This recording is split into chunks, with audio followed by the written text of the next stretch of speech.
Live from New Delhi, you're watching DD India News Hour, India's voice to the world. I'm Mark Lynn. Coming up in the next hour, the Israeli airstrike hits densely populated Jabalia refugee camp for the second time in 2 days. Israel says Gaza offensive is going according to plan. The Gaza death toll surpasses 9,000 according to Gaza authorities. Over 100 world leaders, including Indian IT Minister Rajiv Chandrasekhar, discussed the pros and cons of artificial intelligence at Bletchley Park, where coders during World War II had worked. India's Finance Minister Nirmala Sitharaman inaugurates a branch of the State Bank of India in Trincomalee in Sri Lanka. She also attends an event commemorating the bicentennial anniversary of the arrival of Indian-origin Tamils to Sri Lanka. Japan to spend over 17 trillion yen, that's about $113 billion, to counter inflation and boost the economy. And India pulverizes Sri Lanka by 302 runs to maintain an unbeaten run and also qualify for the semi-finals of the ongoing Cricket World Cup.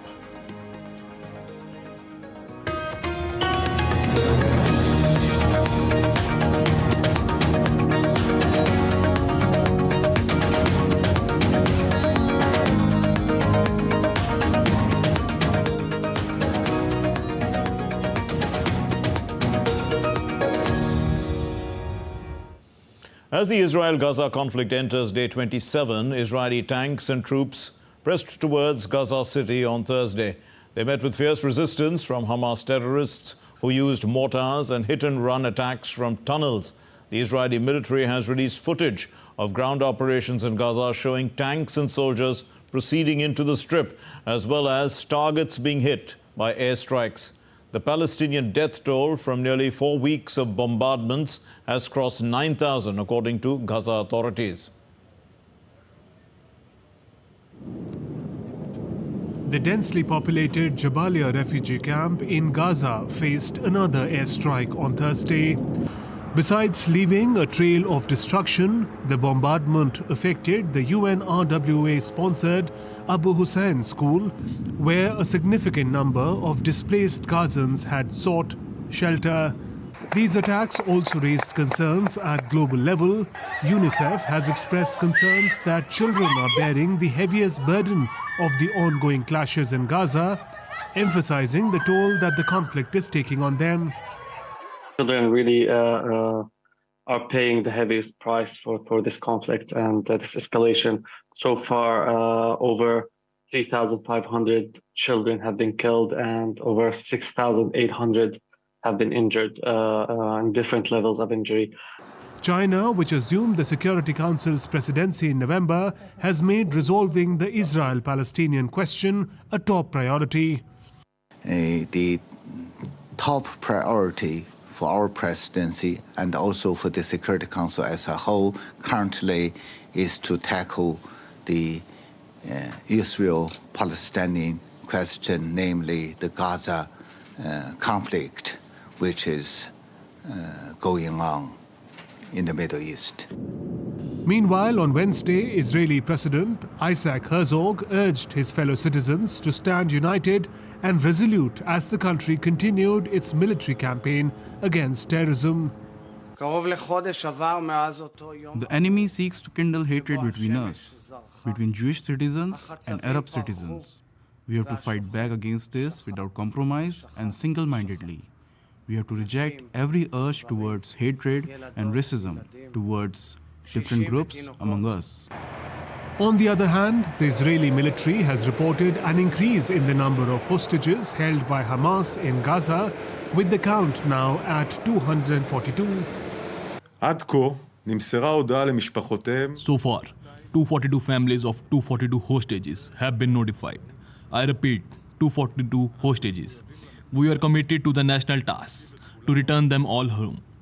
Not limited to Gaza, Israel has deployed tanks and troops near the Israeli-Lebanese border as the Israel-Hamas conflict continues.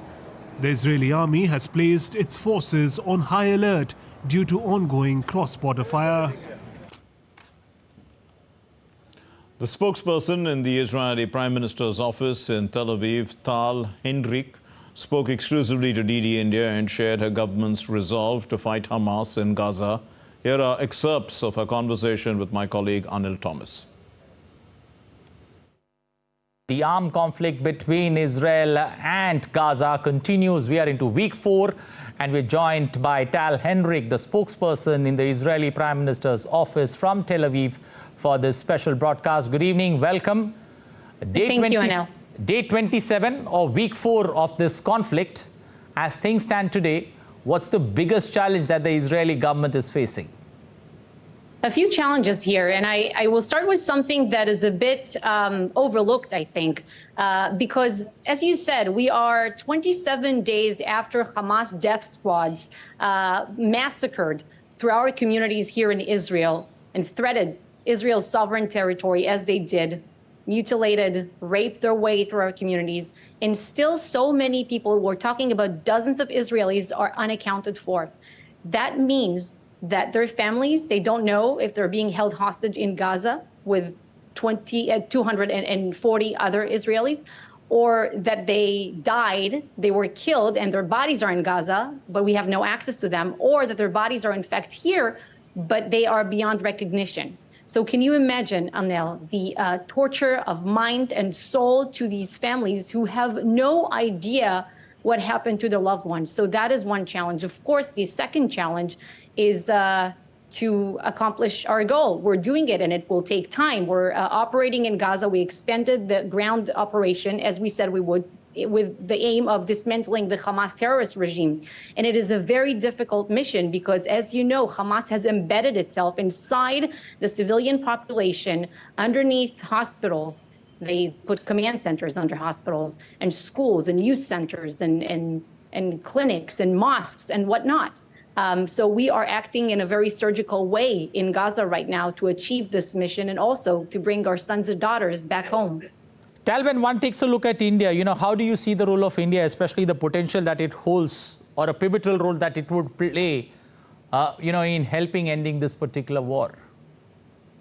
So we hope, first, on a personal level, I would like to express gratitude here on behalf of the Israeli people to the support that we have, moral support that we have been receiving from Indian individuals all around the world. It's been very heartwarming, and we know that to tell good from evil, right from wrong, and we really appreciate your standing by Israel.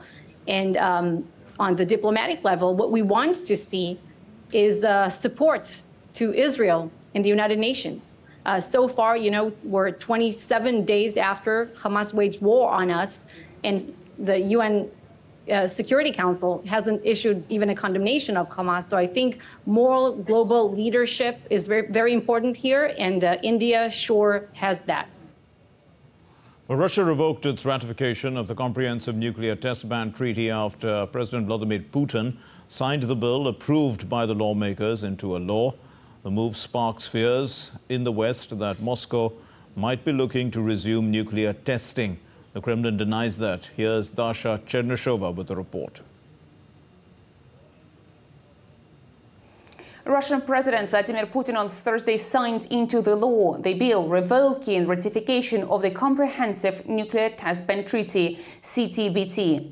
The legislation had previously been approved by the Russian lawmakers. Moscow says de-ratification puts it on equal footing with the United States, which signed but never ratified the 1996 treaty. Russia ratified it in 2000. But the Kremlin reaffirmed that de-ratification does not mean Moscow was preparing to halt nuclear tests. Russian Foreign Ministry also reconfirmed that Moscow would continue to respect the ban and would only resume nuclear testing if the United States resorts to that. So the Kremlin insists the intention is to, quote, bring the de facto situation to a common denominator. Last month, President Putin said that Russia had successfully carried out a test of a new generation of nuclear-powered cruise missile.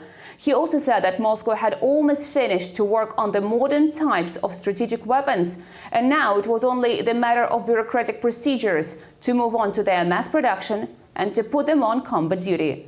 Dasha Cherneshova reported in Moscow for DD India. Ukraine's top general Valery Zaluzhny has said that war with Russia is entering a static and attritional stage. Moscow has denied such claims. The Kremlin spokesperson Dmitry Peskov said that Russia is steadily carrying out its military operation, a special military operation, as it calls it. DD India's Megumi Lim reports from Kiev.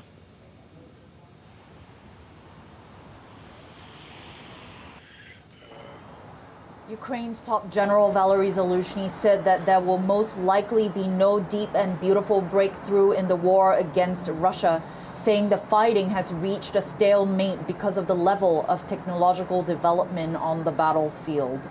Kremlin spokesman Dmitry Peskov, however, denied the conflict had reached a deadlock.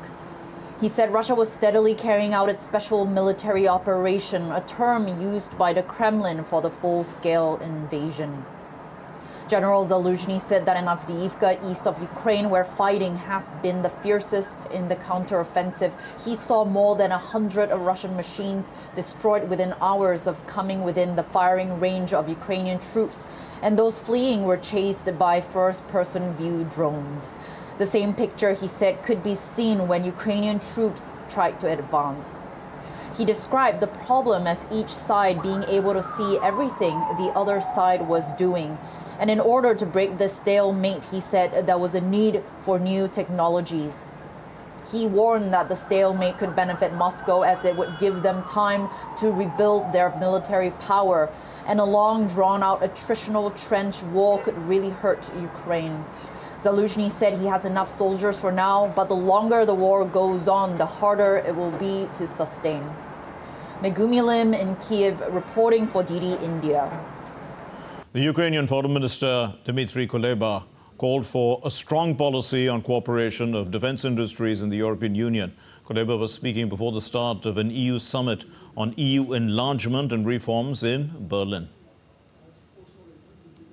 I will raise with my fellow colleagues the point that among many policies that the European Union is implementing, we need a new, strong, consolidated policy, EU policy on cooperation of defense industries of EU countries and candidate countries, because we see that in order to defend itself, in order to resolve conflicts and deter aggressions in Europe, efforts in the area of defense industry need to be stepped up. The German Foreign Minister Annalena Baerbock said that she was confident that the European Union would advance Ukraine's bid to join the bloc. The summit is seen as an important milestone in Kiev's efforts to integrate with the West. We have now reached a consensus in the EU that we must enlarge our EU. This is the geopolitical consequence of Russia's war of aggression on Ukraine.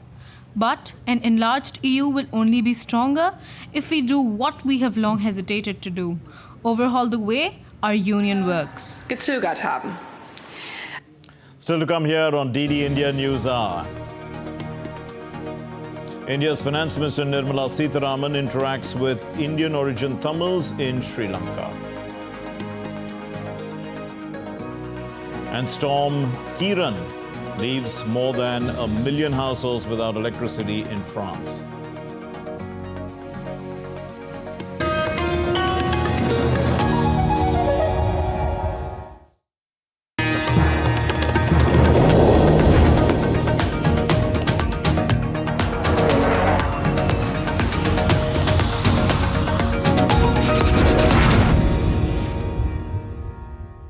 अब क्या देख रहे हो पापा? तुम कहते हो ना कि स्टॉक मार्केट में बहुत सोच समझ कर इन्वेस्ट करना चाहिए। बस थोड़ा सा ज्ञान ले रहा हूँ। किससे? हर एक स्टॉक्स एक्सपर्ट है, मस्त एजुकेशनल वीडियोस बनाता है और अच्छी इन्वेस्टमेंट की टिप्स भी देता है। पापा इन वीडियोस पे ना जाएं, अपना रिसर्च खुद करें या सेबी रजिस्टर्ड इन्वेस्टमेंट एडवाइजर से संपर्क करें। एजुकेशन के नाम पर कुछ इन्फ्लुएंसर्स अक्सर इन्वेस्टर को मिसगाइड करते हैं, नुकसान आपका होगा। सोच कर समझ कर इन्वेस्ट कर। तुम्हें पता है इन्वेस्टर्स के लिए एक इन्वेस्टर प्रोटेक्शन फंड होता है IPF। लेकिन अगर तुम्हारा ट्रेड एक्सचेंज पर एग्जीक्यूट नहीं हुआ या फिर कोई गारंटीड रिटर्न्स वाली स्कीम है तो ये IPF आपकी मदद नहीं कर सकता है। और अगर आपका ब्रोकर ही डिफॉल्टर बन जाए तो फिर IPF आपको कॉम्पेंसेशन दिला सकता है। कहाँ से सीखा? NSE की साइट पर। समझ कर इन्वेस्ट कर।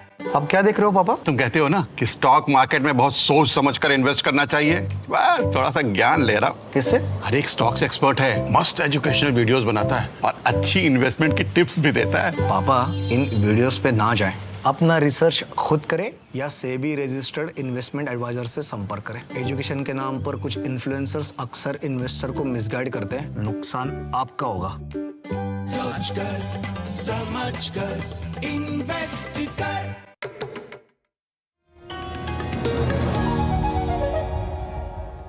You're watching DD India News Hour. I'm Mark Lynn. India's External Affairs Minister Dr. S. Jaishankar has begun a visit to Italy with a Senate interaction on India's deepening partnership. The minister thanked the Senator Giulio Terzi and the Senator Roberto Menia for co-chairing this meeting. Dr. Jaishankar appreciated the warm sentiments also for India across party lines. And India's External Affairs Minister Dr. S. Jaishankar met the Italian Defense Minister Guido Crosetto today. And in fact, the agenda focused on taking forward India's renewed defense and security partnership. Dr. Jaishankar appreciated his assessments and valued his suggestions on defense industry cooperation.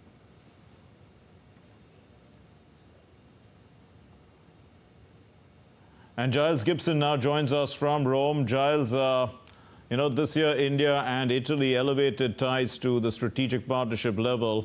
So what are the expectations from this visit?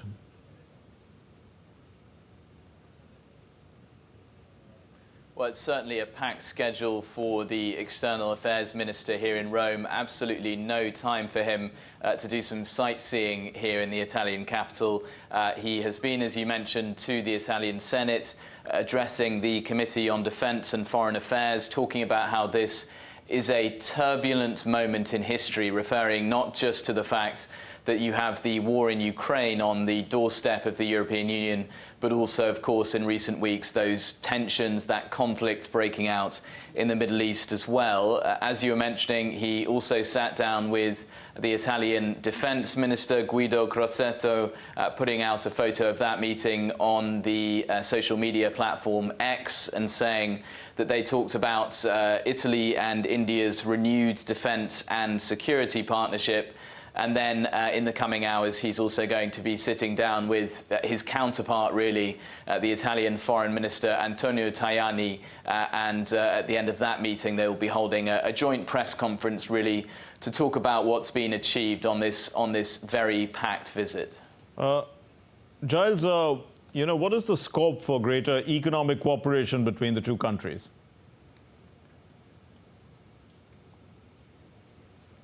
Well, that was something that we also saw Dr. Jaishankar talking about in that meeting, that address that he had at the Italian Senate. He talked about the fact that the European Union and India are currently negotiating a bilateral trade deal. That's something that has been going on for some time now, although we did see the External Affairs Minister say that negotiations are moving forward, so making positive noises about the prospect of that trade deal being wrapped up in the coming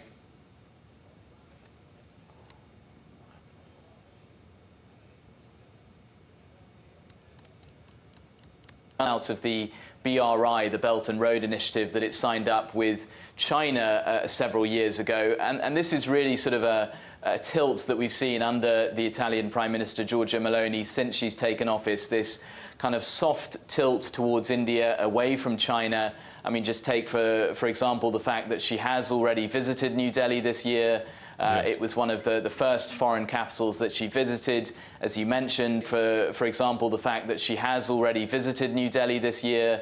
It was one of the first foreign capitals that she visited. As you mentioned, on that visit, they upgraded ties to a strategic partnership. And the flip side of that is that despite being invited, the Italian Prime Minister has not yet visited the Chinese capital. We leave it there. Thank you very much. Giles Gibson joining us from Rome. The Indian Finance Minister Nirmala Sitharaman was in Colombo today. This is to attend the NAM 200, which is the commemoration of the bicentennial anniversary of the arrival of India-origin Tamils to Sri Lanka. The Indian Finance Minister shared her heartfelt admiration for the indomitable spirit exhibited by the Tamil community in Sri Lanka in the face of adversity that goes back over the last 200 years. Now, she also said that India will continue to stand with the Indian origin Tamil community in their effort to uplift the community. A foundation stone laying ceremony for 10,000 houses under Phase 4 of the Indian housing project was virtually held, jointly, in fact, by Ms. Sitharaman and the Sri Lankan President, Ranil Wickremesinghe. Earlier, the Indian Finance Minister Nirmala Sitharaman also inaugurated the State Bank of India branch in Trincomalee, and the Finance Minister appreciated the SBI with its 159 years of significant presence in the oldest bank, in fact, in Sri Lanka, and it continues to grow its business at home and abroad.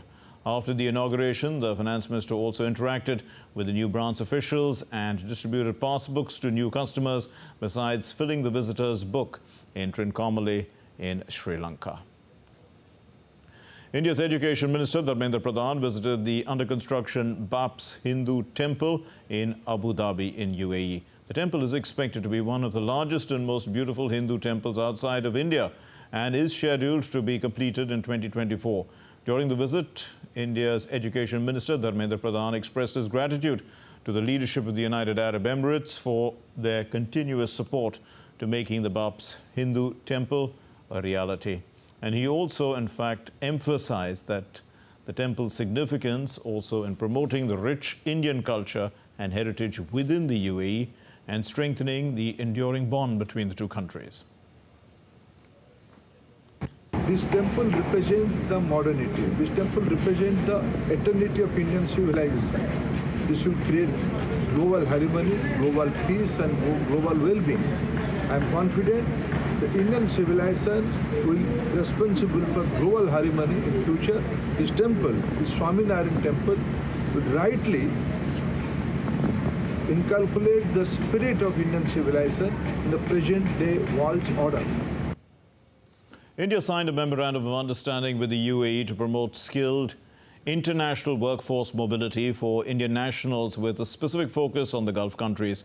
India's National Skill Development Corporation of India will collaborate with the UAE's EFS Facilities Services Group. This is to develop co-branded skilling institutions to equip Indian nationals with the skills needed for international as well as local employment and to create access to approximately 5,000 overseas jobs over the next 3 years. The MOU was signed in the presence of India's Education Minister Dharmendra Pradhan. India's Education and Skill Development Minister Dharmendra Pradhan held a meeting with the Minister of Cabinet Affairs of the United Arab Emirates, Mohammed Al Gherghawi. This happened in Dubai. The meeting was focused on reinforcing and deepening the long-standing friendship between the two countries. The two leaders also engaged in discussing, they discussed aims, how to enhance cooperation in various sectors. These include education and skill development, where mutual benefits can be realized. Still with news about the Education Minister of India, Dharmendra Pradhan, also met the UAE Minister for Foreign Affairs, Sheikh Abdullah bin Zayed Al Zayed. This happened in Abu Dhabi. Both the countries held productive discussions on a comprehensive strategic partnership that encompasses various sectors, with a particular emphasis on the realm of education. Pradhan visited the interim campus of the IIT Delhi, Abu Dhabi. This is where the first master's course in energy transition and sustainability is going to commence in January 2024.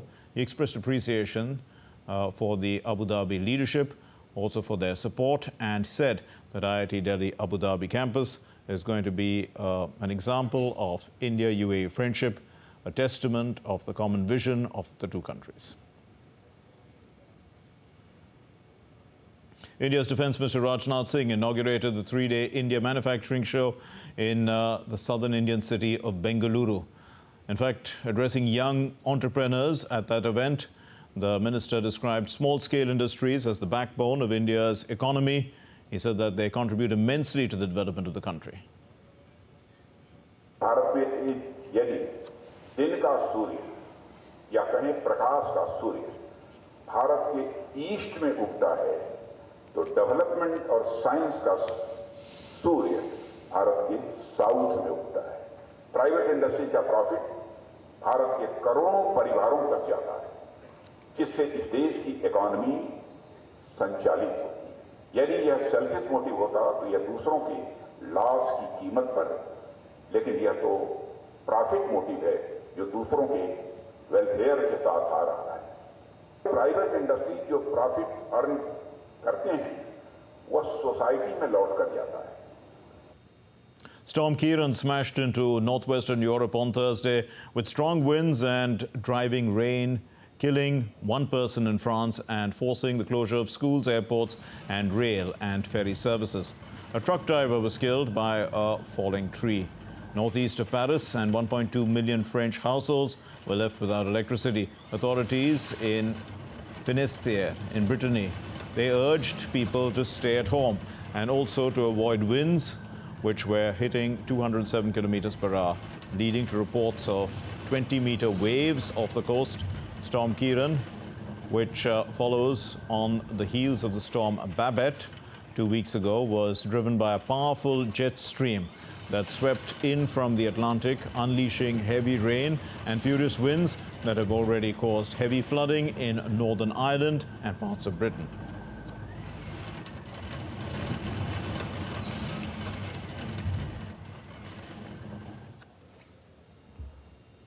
Well, Delhi is seeing record levels of pollution once again, with a thick blanket of smog covering the national capital of India.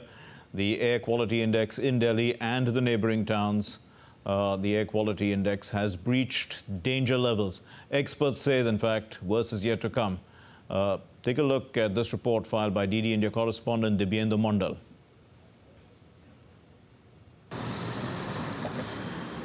Delhi is choking. A thick blanket of smog has engulfed the national capital. This is not an ordinary fog. It's a toxic cloud engulfing one of the world's most vibrant cities. The Delhi smog is a deadly combination of vehicular emissions, industrial waste, and crop burning. The air quality index in Delhi is on a constant rise.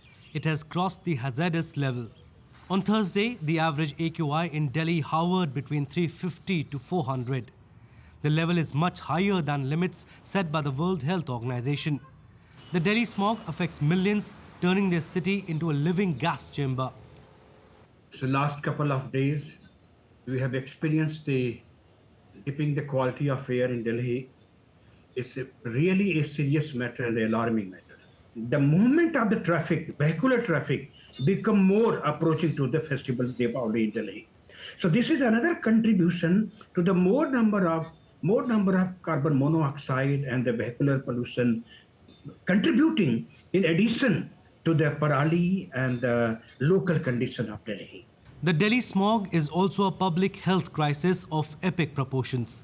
Many studies suggest this toxic cocktail of pollutants leads to severe health issues, including premature death. From last 1 year I'm here in this place. I was not having any asthmatic problem and all.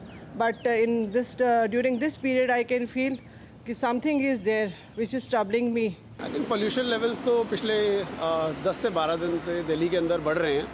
आज really feel हुआ है, मतलब ice के अंदर, और there is smog बहुत ज़्यादा है. मतलब आपने आसपास देखिए तो काफ़ी ज़्यादा smog है.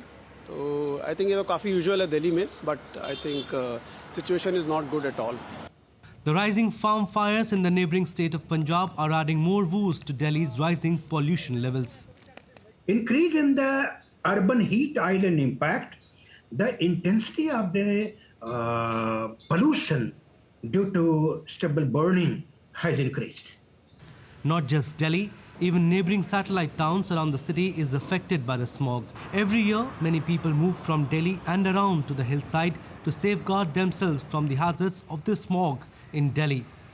Every year, Delhi witnesses similar situation right before Diwali. Behind me, you can see how a thick blanket of smog have engulfed the national capital. Delhi has been witnessing such dangerous and hazardous levels of smoke for the last couple of years.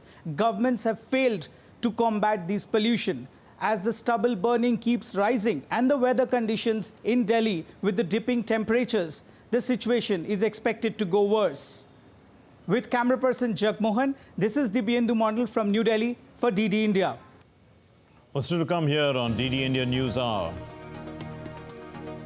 India's IT Minister Chandrasekhar calls for institutions backed by multiple countries to regulate technology and innovation at the AI summit in the UK. And people swamp Pakistan-Afghanistan border crossing as Afghans face expulsion.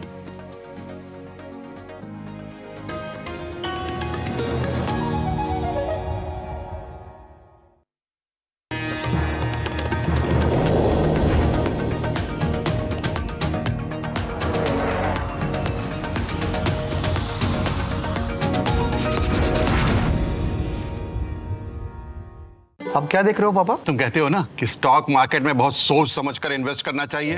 बस थोड़ा सा ज्ञान ले रहा हूँ। किससे? हर एक stocks expert है, मस्त एजुकेशनल वीडियोस बनाता है और अच्छी इन्वेस्टमेंट की टिप्स भी देता है। पापा, इन वीडियोस पे ना जाएं। अपना रिसर्च खुद करें या सेबी रजिस्टर्ड इन्वेस्टमेंट एडवाइजर से संपर्क करें। एजुकेशन के नाम पर कुछ इन्फ्लुएंसर्स अक्सर इन्वेस्टर को मिसगाइड करते हैं। नुकसान आपका होगा। सोच कर, समझ कर, इन्वेस्ट कर। तुम्हें पता है इन्वेस्टर्स के लिए एक इन्वेस्टर प्रोटेक्शन फंड होता है IPF, लेकिन अगर तुम्हारा ट्रेड एक्सचेंज पर एग्जीक्यूट नहीं हुआ या फिर कोई गारंटीड रिटर्न्स वाली स्कीम है तो ये IPF आपकी मदद नहीं कर सकता है। और अगर आपका ब्रोकर ही डिफॉल्टर बन जाए तो फिर IPF आपको कॉम्पेंसेशन दिला सकता है। कहाँ से सीखा? NSE की साइट पर। सोच कर, समझ कर, इन्वेस्ट कर। You're watching DD India News Hour. I'm Mark Lynn. Here's a recap of our main stories. India pulverizes Sri Lanka by 302 runs to maintain an unbeaten run and qualifies also for the semi-finals of the ongoing Cricket World Cup. Israeli airstrike hits densely populated Jabalia refugee camp for the second time in 2 days. Israel says, however, its Gaza offensive is going according to plan. India's Finance Minister Sitharaman inaugurates a branch of the State Bank of India in Trincomalee and also attends an event commemorating the bicentennial anniversary of the arrival of Indian origin Tamils to Sri Lanka. Also, over 100 world leaders, including Indian IT Minister Rajiv Chandrasekhar, discuss the pros and cons of artificial intelligence at Bletchley Park. This is where coders worked during World War II.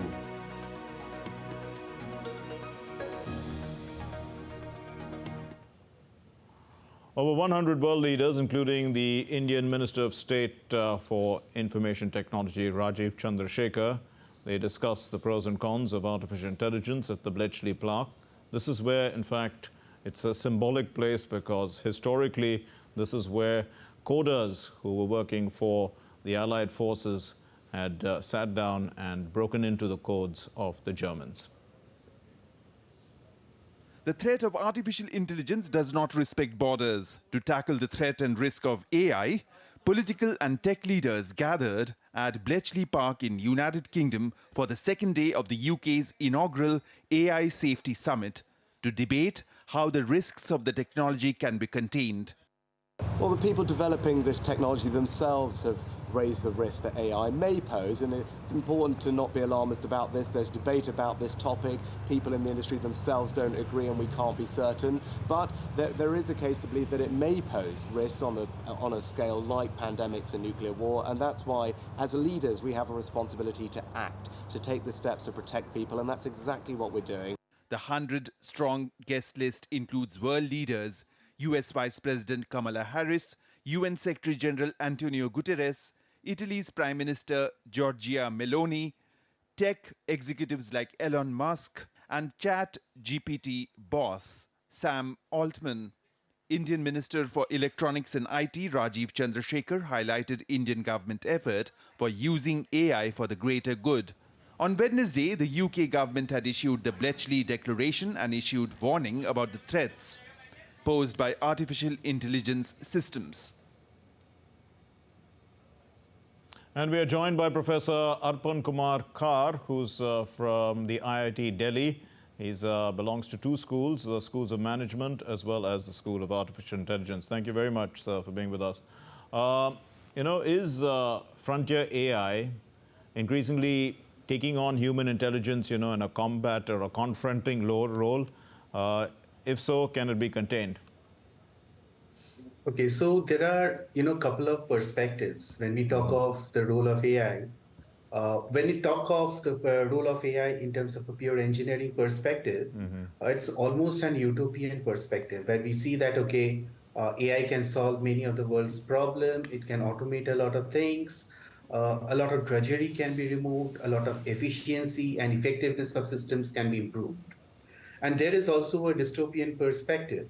Yes. The dystopian perspective says that AI can disrupt the way that we typically talk of in any human ecosystem.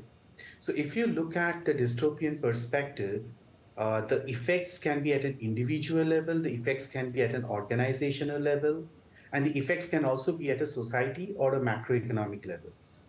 At an individual level, when we talk of new emerging technologies or new emerging AI models like generative AI, of course, at one side, it can enhance and augment human productivity or individual productivity. Yes. But it can also, kind of affect the way that users interact with the technologies, how users start, different elements of interaction, and how their interaction and user experiences are shaped. Sure. Then there are other aspects of this. So that comes into the aspect of, whether it causes risk to privacy and bias and all that. But, I'm concerned about regulation. Is it possible under the guise of regulation as well, only for a few countries to take control of AI and exploit it as a power, that they have and sort of, create an exclusive club, something like what's happened with nuclear technology? So if you look at the perspective of AI is, of course, the algorithms are always there for everybody to access. But fundamentally, what powers these algorithms is data. So organizations which have data, they're always going to have, a better, better way of dealing with it and using it. So countries which have data, which are going to be leaders in this space, they will always be ahead in terms of the digital divide if you are talking about it. But yes, AI can also bridge a lot of gap between the haves and the have-nots. So I don't think some countries will be able to make more than regular benefits of it, but then there will be perspectives that it will also bridge the gap between the countries which are able to leverage it and the countries which are not able to leverage it. Sure. So there are going to be gaps. Professor Kar, India sees AI as an opportunity. In fact, the Minister of State, Rajiv Chandrasekhar, said, and I quote, he said that we look at AI and indeed technology in general through the prism of openness, safety, and trust and accountability. So, I mean, is there a concept of something called ethical AI? So in fact, that's where a lot of our recent research has focused on. So when you're talking of ethical AI, it's not only the ethics point of view, there is something that we call as the fate of AI. So there are elements like explainability, fairness, accountability, trust, transparency. All these things lead to an ethical AI system getting created.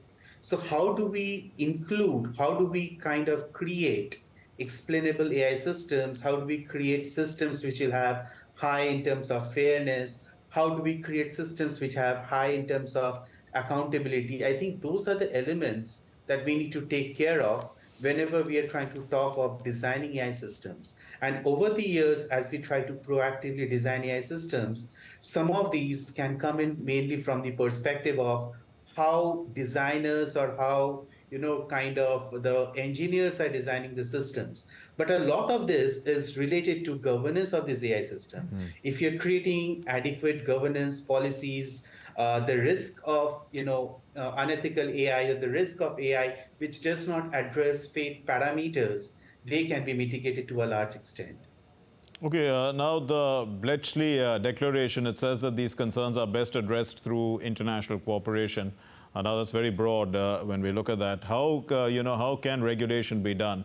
India says it should not be an exclusive, of one or two countries. What's the best way to take it forward? So I think international cooperation is the only way to undertake research in this area. And what we have seen even in academia, the organizations or the individuals who are undertaking research in this area, they have a huge amount of collaboration across countries. Personally, for me, I have a lot of collaborations in UK, Netherlands, US, and I've seen that the collaborations brings in ideas, brings in fruitful mechanisms to control to control the way that the research progresses and how the knowledge can benefit after it is getting published. So the diffusion happens in the society at multiple levels, but I see that collaboration will actually benefit the ecosystem. Okay, so the people who don't understand enough about AI think that, it's taking over the world. There are supposedly, algorithms that can be built that a person just owns the algorithm and then, can make millions on the stock market. Somebody can just, get advice on how to run countries, probably do things that can gain a lot of power. In this context, is this technically, is this possible? Would it be falling into, a category of regulation? No, so a lot of, I'll say that a lot of task, which is very structured, which is, kind of repetitive in nature, they can be automated. And now there is this dilemma that AI can solve everything. So AI does not really take away the role of an actual expert. So it is, what we have seen is expertise can be in a particular domain, and then there is a T-shaped knowledge that you also are familiar about other domains. Now, where there is a relatively lesser familiarity for an individual who's working in a particular domain, there I think AI speeds up the diffusion of that knowledge. But it might be at an entry point. There might be a lot of challenges surrounding what kind of knowledge is actually getting created by AI, even if you talk of generative AI. Yes. Because the large language models, whenever they are creating advice, there are also concerns surrounding what is the amount of misinformation or disinformation which gets mixed with the information that is getting generated. Okay. And for an individual, there might not be a different mechanism with which they can actually assess the differences and subsequently the implication of those, the information which is getting spread over the platforms. All right. So I think there is always this pinch of salt that AI can create. Of course, it can expedite the learning process, but then to what extent it can be blindly trusted, I think we are still a lot far away from that, even with the large language models, ChatGPT and everything. We'll leave it there. Thank you very much for that informative discussion. Professor Arpan Kumar Kar from IIT Delhi. Thank you for being with us. Pakistan's northwestern border crossing on Thursday was flooded by thousands of people. What are they doing? They are looking to cross into Afghanistan. A day after the police started dismantling mud houses in an Afghan colony on the outskirts of Islamabad late on Wednesday, ahead of a midnight deadline for undocumented refugees, Afghan people were forced to leave or they are going to face expulsion.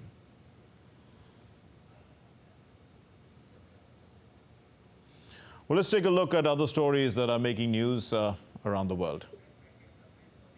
In fact, we're going to run that story once again on the Afghan refugees. of the more than 4 million Afghans living in Pakistan. The government estimates 1.7 million are undocumented. The situation in the border points at the moment is completely overwhelming. Today we are starting repatriation from here. We have 120 persons here whom we are sending in a convoy of 4 coaches. They will be handed over to the Balochistan government by the Sindh government. They will take them to Chaman border and repatriate them. There are a staggering number of people coming across the border each day. Where should we go? Our position is bad there in Afghanistan, and it is bad here now. I was born here and have spent 40 years here. You tell me, where should I go now? We are helpless. The Pakistani government has brushed off calls from the United Nations, right groups and Western embassies to reconsider its expulsion plan, saying Afghans had been involved in militant attacks and crime that undermined the security of the country. Keeping in view the situation in Afghanistan, we are calling upon the government to continue to provide protection and safety to all those people who are vulnerable and who are living in Pakistan. We are appealing the government to come up with a comprehensive, sustainable mechanism to manage and register all these people who need international protection in Pakistan. So far, 128,000 Afghans has left through the crossing since the Pakistani government issued its directive. More than 24,000 Afghans crossed the northwestern Torkham crossing into Afghanistan on Wednesday alone. Well, still to come here on DD India News Hour. Japan to spend more than 17 trillion yen, $113 billion. This is to counter inflation and boost their economy. And India knocks out Sri Lanka in an emphatic manner. Mighty 302 runs victory.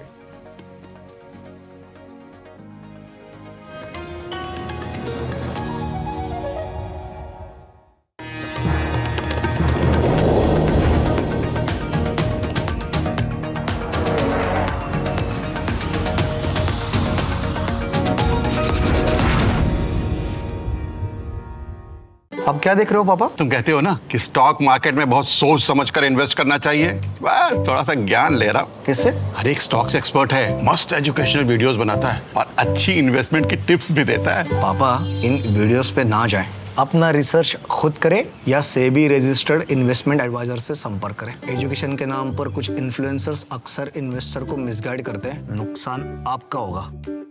सोच कर समझ कर invest कर। तुम्हें पता है investors के लिए एक इन्वेस्टर प्रोटेक्शन फंड होता है IPF, लेकिन अगर तुम्हारा ट्रेड एक्सचेंज पर एग्जीक्यूट नहीं हुआ या फिर कोई गारंटीड रिटर्न्स वाली स्कीम है तो ये IPF आपकी मदद नहीं कर सकता है।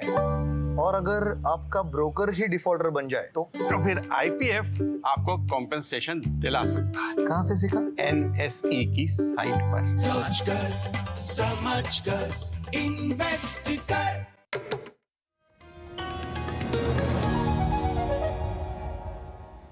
You're watching DD India News Hour. I'm Mark Lynn.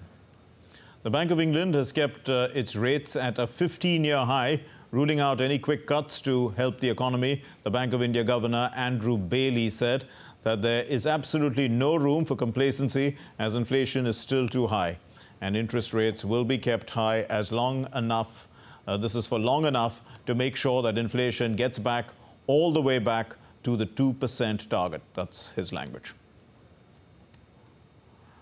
Japanese government on Thursday compiled a $113 billion package. This is to cushion the economic, the country, the economy of Japan, an economic blow from inflation.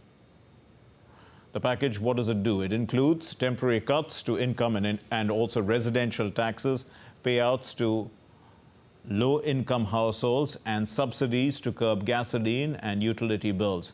Inflation fueled by rising costs of raw materials. This has been kept above the central bank's target of 2% for more than a year. In fact, weighing on consumption as well as clouding the outlook for the economy. So some tough decisions there taken by the Japanese. Growth in India's goods and services tax revenues reached 172,003 crore rupees. This is a huge number if we have to convert it into billions. This is because 1 crore is equal to 10 million. And the second highest since, in fact, the rollout of this indirect tax regime. A pickup in consumption and economic activity, along with growing automobile sector and the use of digital UPI transactions, are likely to have contributed to this sharp rise. India's robust economic position has received a boost with the record collection of gross GST revenue. GST revenue for the month of October 2023 is 13% higher than that in same month last year. The average gross monthly GST collection in the financial year 2023-24 now stands at rupees 1.66 lakh crore and is 11% more than that in the same period in the previous financial year. The gross GST revenue collected in the month of October 2023 is rupees 1,72,003 crore, out of which 30,062 crore is CGST, rupees 38,171 crore is SGST, rupees 91,315 crore is IGST, and rupees 12,456 is cess. The average gross monthly GST collection in the financial year 2023-24 now stands at rupees 1.66 lakh crore. First festival seasons are lined up. Therefore, naturally, the production and all the private sector, the players, normally they go for extended manufacturing and warehousing of goods. So that's a very positive development for the Indian economy being on the buoyancy. So, all the global multilateral agencies which have been predicting that India is going to be one of the fastest, the growing economy, and they are bang on dot, and the full credit goes to the Prime Minister and the Union Finance Minister.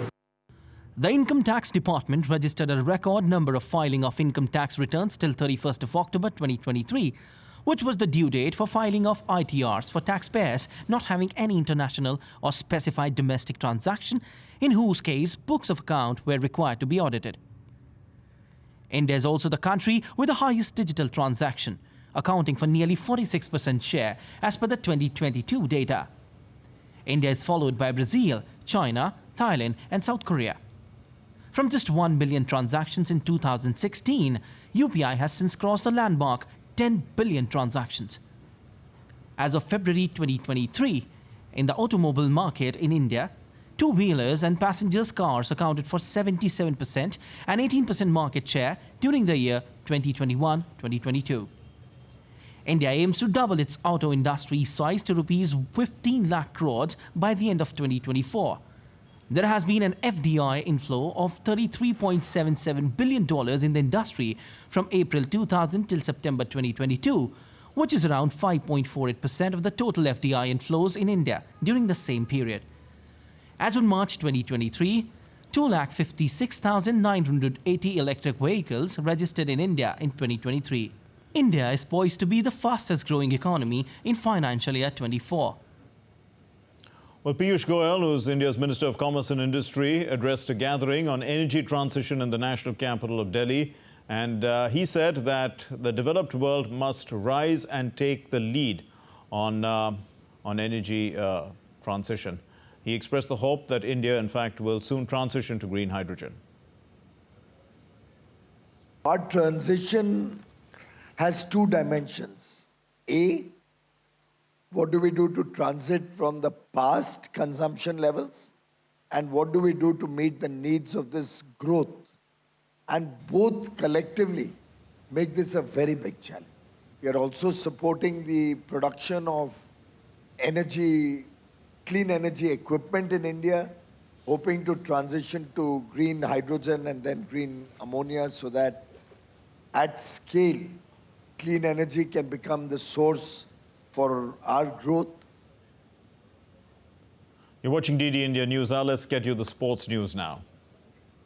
And India demolished Sri Lanka by 302 runs at the iconic Wankhede Stadium in Mumbai and have qualified now for the semi-finals, and that too with a dominating performance, ensuring a scoreline of 7-0 at the group stage. India demolished Sri Lanka at the iconic Wankhede Stadium in Mumbai to qualify for the semi-finals, and that too with a dominating performance, ensuring a scoreline of 7-0 at the group stage. India's lethal bowling attack led from the front to restrict Team Sri Lanka. This is one of the lowest scores that Sri Lanka made at Cricket World Cup in ODI format.